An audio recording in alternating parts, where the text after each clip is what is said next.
after Onion Creek, we made our way off the dirt roads back onto pavement, and we had a wonderful, huge brunch, which was exactly what we wanted at that moment. Yeah, it was kind of like this weird sportsman lodge. I don't really know how to explain it. It didn't belong where it was at. It didn't seem like it belonged there, but it was perfect. It was perfect. I mean, just all the bacon you could want to eat, along with other really good breakfast food. I think it was like $11 a piece, and the view was amazing. Huge glass window that just overlooked a river with canyon on either side of it. And then we headed off. Our goal was to make it to the Grand Canyon, and maybe even get all the way to Las Vegas. But we weren't sure which side to go to or anything. We ended up stopping at a tourism spot. Found this guy. He told us a couple of stories about the area and told us this epic story of him when he was, I don't know, he was a boy. He said he was 13 or 14. That's when I was 14. Yeah. And it was his first mountain lion. He was out with his 2 dogs and told us the story of this hunt that he was on when he was a little boy. Usually you don't see them. And said that we really should go see these petroglyphs, hydroglyphs. Yeah. And I mean, it was on the way, and he said it was on the way. He said it was a quick ride, which it should have been if we would have rode it. And actually, this ride that he put us on was pretty neat, because very early on before we left, when I thought we would have a lot more time, I put planning into riding the Mormon Trail or the Hole in the Rock Trail.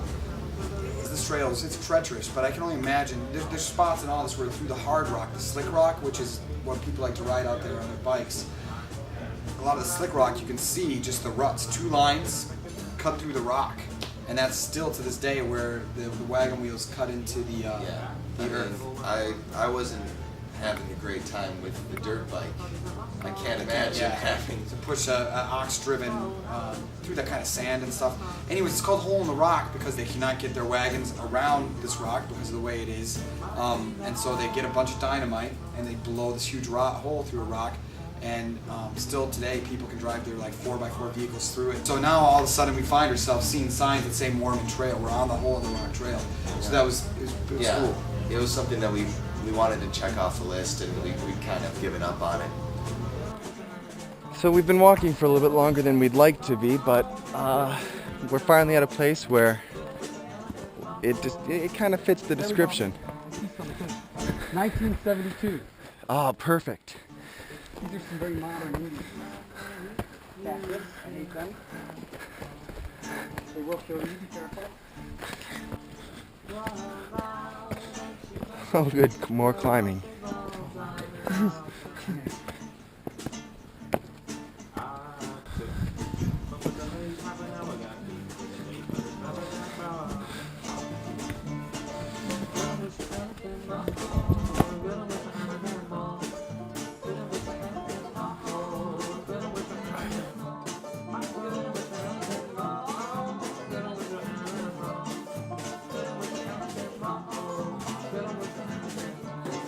Well, hello.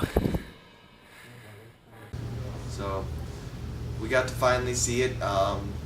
Utah, there was a good couple of places where, like with the petroglyphs and hydroglyphs and Arches Park, places that I've seen pictures of. Like, they're in science books, I remember from like middle school. So Utah does a bad job of letting people know how awesome it is. It's a really cool place. Yeah, they could talk themselves up a bit more, and it'd be legit. Iowa does a ton. So our next goal was to make it to the Grand Canyon. So we start off and we start getting rained on. It gets to be just a pretty miserable ride. Miserable.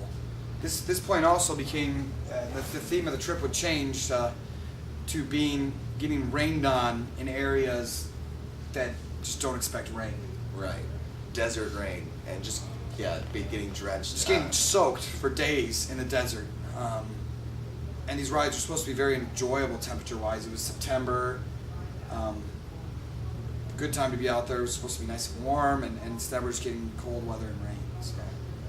We did end up making it to the Grand Canyon despite the conditions, and we did it right when we figured it'd be best, but well, first off, all of our cameras died. It's River House ruins. There's the Grand Canyon over there. I don't know if you can see it. They're out there. They do look kind of spectacular. Or it looks kind of spectacular.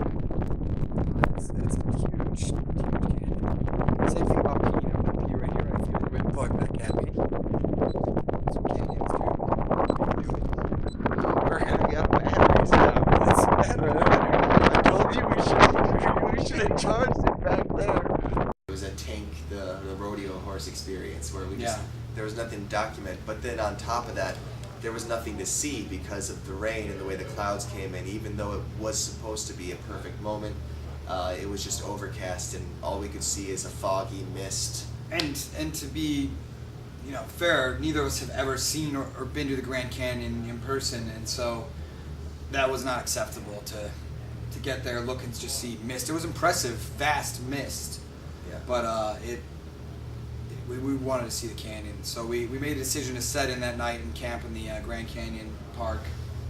Nathan and I had a rough afternoon and evening. We got rained on for most of it, and then we got here, and we would have been able to see the park right at sunset, but it was dark by 6:45 tonight, maybe a little bit earlier. I don't know. So then my stove wasn't working at all, and usually we can get it to work a little bit. I guess I just gotta buy a new one before we go down there, if that's how we're gonna cook things. So anyways, yeah, long day. We were expecting to already be on our way to Vegas, but it's too cold and wet to ride tonight, and we'd be a mess if we got there. So we're just gonna eat this lasagna. We just had some tea. I made a makeshift fire inside a pot with gasoline and fire starters, and it boiled our water. So we have water to eat this lasagna with and whatever. But hopefully tomorrow is a new day, a warmer day, a drier day, and a Las Vegas day. Here's our campsite, the Grand Canyon National Park camping grounds. We, like I said, we didn't intend on being here in the morning, but it is what it is, and now we get to see the canyons for maybe a few hours and then head out. And this is the Grand Canyon. Good to go.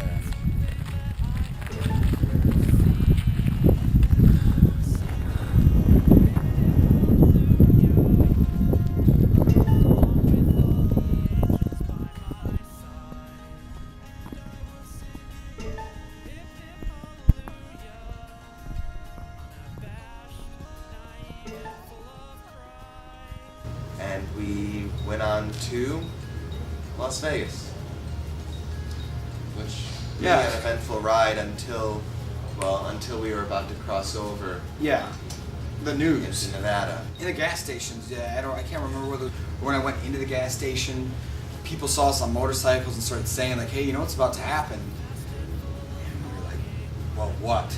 What's about to happen? And they're like, this storm is insane. And so sure enough, I went and watched the news, and it really did look, and it was a heinous storm.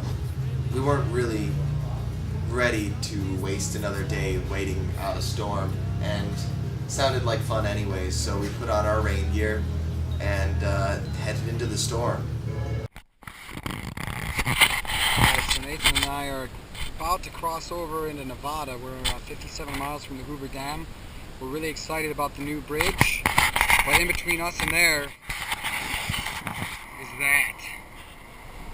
Just talked to some friends and looked at the weather maps. It looks pretty heinous. Don't have too many choices other than sitting still, so what we're going to do is drive towards it, and if it just gets too bad, we'll ride down the shoulder, flash flood warnings and all that, so we'll be fine. Just gotta be safe and be careful.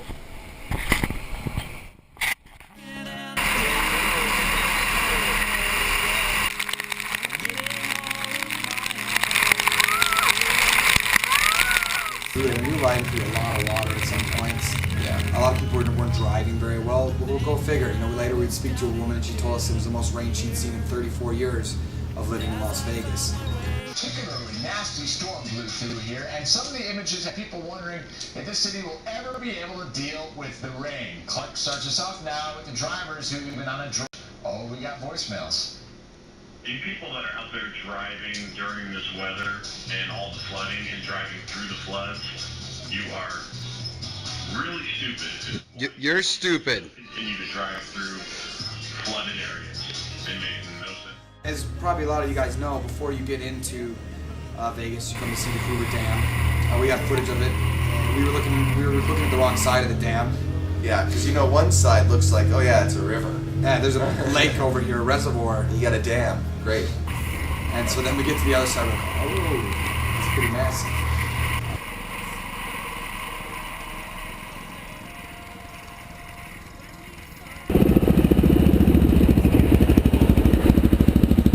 Oh boy.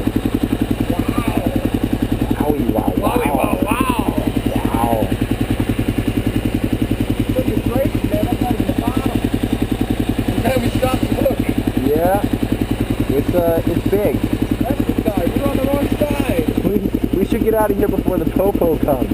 Yeah, you're right.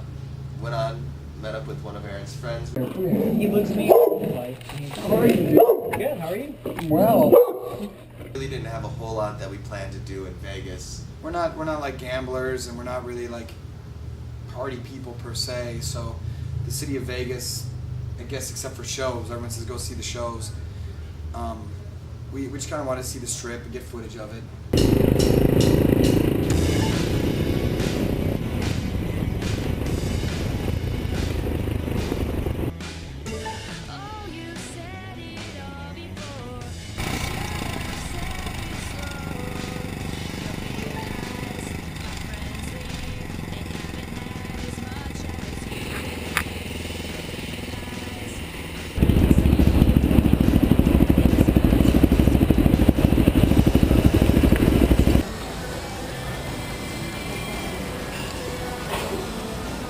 Right now, basically, you're wasting it. All this time, I got to get video of the strip. You're gonna kill the battery. We rode out from Vegas, headed over to California, met up with more friends there. Right now, you're being recorded. Welcome to Brewery. I haven't been there before. All right. You got the sun. And well, we spent a couple of days with your Yeah. friend. I had to wait for that oil cooler. If you remember, I said before I ordered it from Ohio, and felt a little bit bad because at that point we were just pretty tired and worn out. Been riding through all that rain, so we showed up to my buddy Mike's house, another ranger friend. And showed up there and kind of just were bums, which Mike didn't really seem to care too much. Yeah, we slept a lot. It'd been a long ride. It was 3,000 miles, I think, is approximately what we rode to get there at that point, and we did it in about a week and a half. It was a short period of time, but it seemed a lot longer than it was, just the amount of work we were doing and whatnot. So we just enjoyed San Diego. Went around and tried to fix a few deficiencies we had.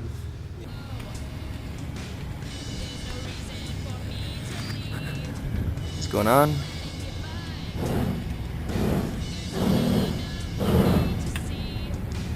You stop recording and I think. Mm-hmm. We had new tires, like long before we left that tires sent to Mike. Yeah. We got our new tires. I put one on here, and well, after that we just headed for the border.